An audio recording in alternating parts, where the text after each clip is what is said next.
حالا که همه جا صحبت از زلزله 8.9 ریشتری ژاپن، معلومه که نیمکت کهکشانی‌ها هم دوباره یه تکونی میخوره. دروگرم که قبلا ثابت کرده بود خوب بلده به صندلیش بچسبه و حتی با خیال راحت به نظافت دندوناش بپردازه، این بار نتونست جلوی این زمین لرزه دووم بیاره. آبادانی‌ها برای اینکه حریفشون شکست بدن خیلی زود جایی که موبایلم تنده‌ای آلیدوش رو اشغال کردن. ارسیده که میدونم که این آخرین سفرشون به برزیل تا میتونست از این سفرشون لذت بردن. مدافع رو هم خیلی حواسشون جمع بود تا پای مدافع گلزن زوبان به گلزنی باز نشه و موفقم شدن. حسینی بدون دخالت کفش و پاهاش مجبور شد گلزنی کنه. جوان مرد این ورزشگاه جهان این هفته از همدردی با تیم حریف غافل نشد. به شدت اونایی که از منتقل نشدن راهن به شهر ری و موندن تیم در اکباتان حسابی راجع بازم اضافه شد. اصفهان واقعا نصف جهانه. در بازی سپاهان معلوم که نصف کاریکاتوریستای جهان هم در اصفهان حضور دارن و اتفاقا همه طرفداران سپاهانن و استاد حرکات خودجوش. با نصب دوربین عنکبوتی در ورزشگاه آزادی، مهاجمای استقلال برای اینکه کار مسئولیت صدا سیما رو تکمیل کنن کاری کردن که طول دروازه ورزشگاه هم تکون نخوره و به تار عنکبوت مجهز بشه. اگه مجیدی میتونست همونطوری که بازوبان رو هوا گرفت 3 امتیاز رو هوا قاپ میزد. نیمکت پاس یه بار دیگه تغییر کرد و این مرتبه این تغییر خیلی مثبت بود و شادی و نشاط به این تیم برگردوند. در این هفته وضعیت تیم ویسی و پپ کاملا شبیه هم بود. هر دو یکی کردن بازیکن سلام قصد دادن مثل بارسلونا روی فینالشون تبلیغ نزنن. در آستانه داربی سعید مظفری زاده برای اینکه ثابت کنه که دل شیری داره و بهترین فرد برای قضاوت داربیه با جونش بازی کرد و خطای پنالتی جاسم کرار رو نگرفت. پولادی هم متوجه شد که با چه داور نترسی طرفه و برخلاف کرار در اعتراض به داوری خودش رو زد و نابود کرد. این ترفند آفک مثل نه محرومیتی براش خواهد داشت و نه تماسی برای بخشش. علیزاده در تبریز کاملا متحول شده و حتی پیام اخلاقی هم میده. مهاجم تراکتور به تبریزی یادآوری کرد که شب عید از نقاشی کردن خونه‌هاشون غافل نشن. البته مشغله زده بعضیا باعث میشه اونا چند بار نام بازیکن تبریزیشون رو فراموش کنن. در تبریز همه به اون چیزی که دوست داشتن رسیدن. پس از اینکه تلویزیونیا اسپایدر کم وارد ورزشگاه کردن، لیگ برتر بیکار ننشستن و 2 تا اسپایدرمن به ورزشگاه فرستادن.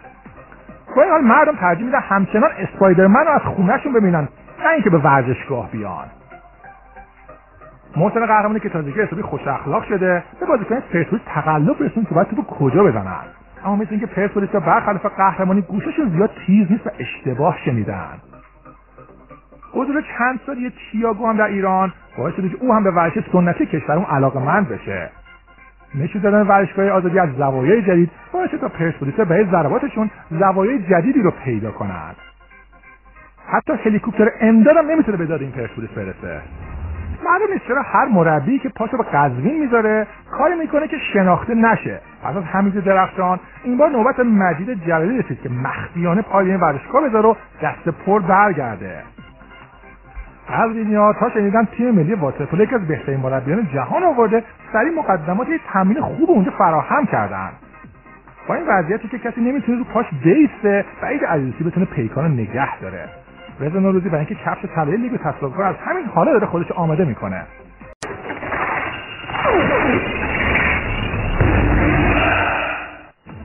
استیلازین همه جور مشکل داشت جز مشکل هتل که این موضوع هم به مشکلات اونها اضافه شد.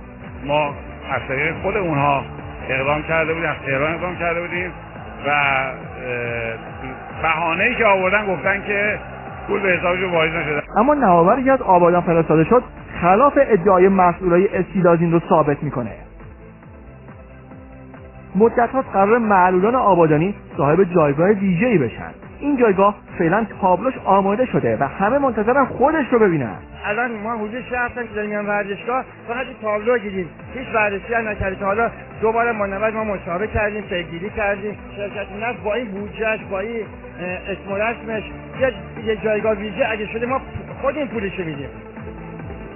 مشکل جایگاه‌های 10 و 11 ورزشگاه آزادی قرار بعد از مدت‌ها حل بشه.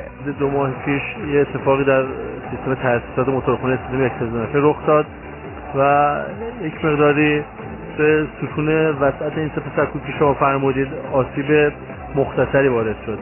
برای اینکه ما بتونیم امنیت خاطر هواداران عزیزمون رو داشته باشیم گفتیم فعلا روی سکوها ننشینن. سکوها در حال تعمیر و بازسازی و به زودی انشالله سکوها اون ستون ترمیم میشه و برای بازی دربی انشالله میتونن تماشاگرای عزیز استقلالیمون رو این سکا بنشینن بازی تماشا کنن.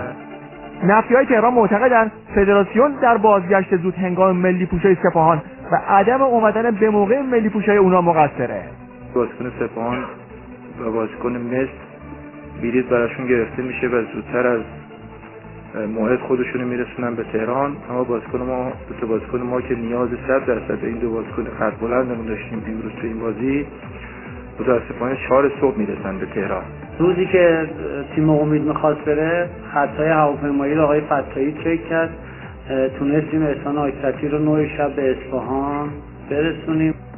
الان 1-2 ساله که مسئولای سایپا میگن دفعه بعد بازی خونگیشون مقابل قرمز و آبی رو تو کرج برگزار میکنن و ظاهرا باز همین قصه ادامه داره. به نظر میاد که کمی داره سختگیری میشه. ما گره داریم واقعا از این بابت.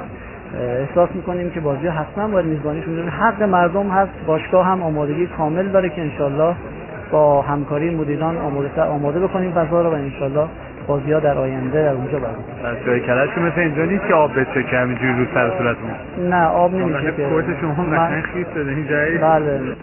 با اومدن دوباره پرسر و صداترین سرپرست لیگ به مسابقات، حواشی بازی‌های پاس همدان هم سیر سعودی گرفته. به نظر من یک کلاس داوریه. میدونید چرا؟ چون اونی که خفه نبود گرفت، اونی که اون موقع که باید آوانتاژ نمیداد داد، اون موقع که باید آوانتاژ میداد نداد. اون پنالتی که بازیکن با سر میخوره زمین پنالتی میگیره بعد اخراج میکنه. من فکر کنم آقای کی بود؟ واحدی بود اسمش. آقای واحدی روحش تو فیروزآباد شیراز مونده بود، خودش اومده بود اینجا.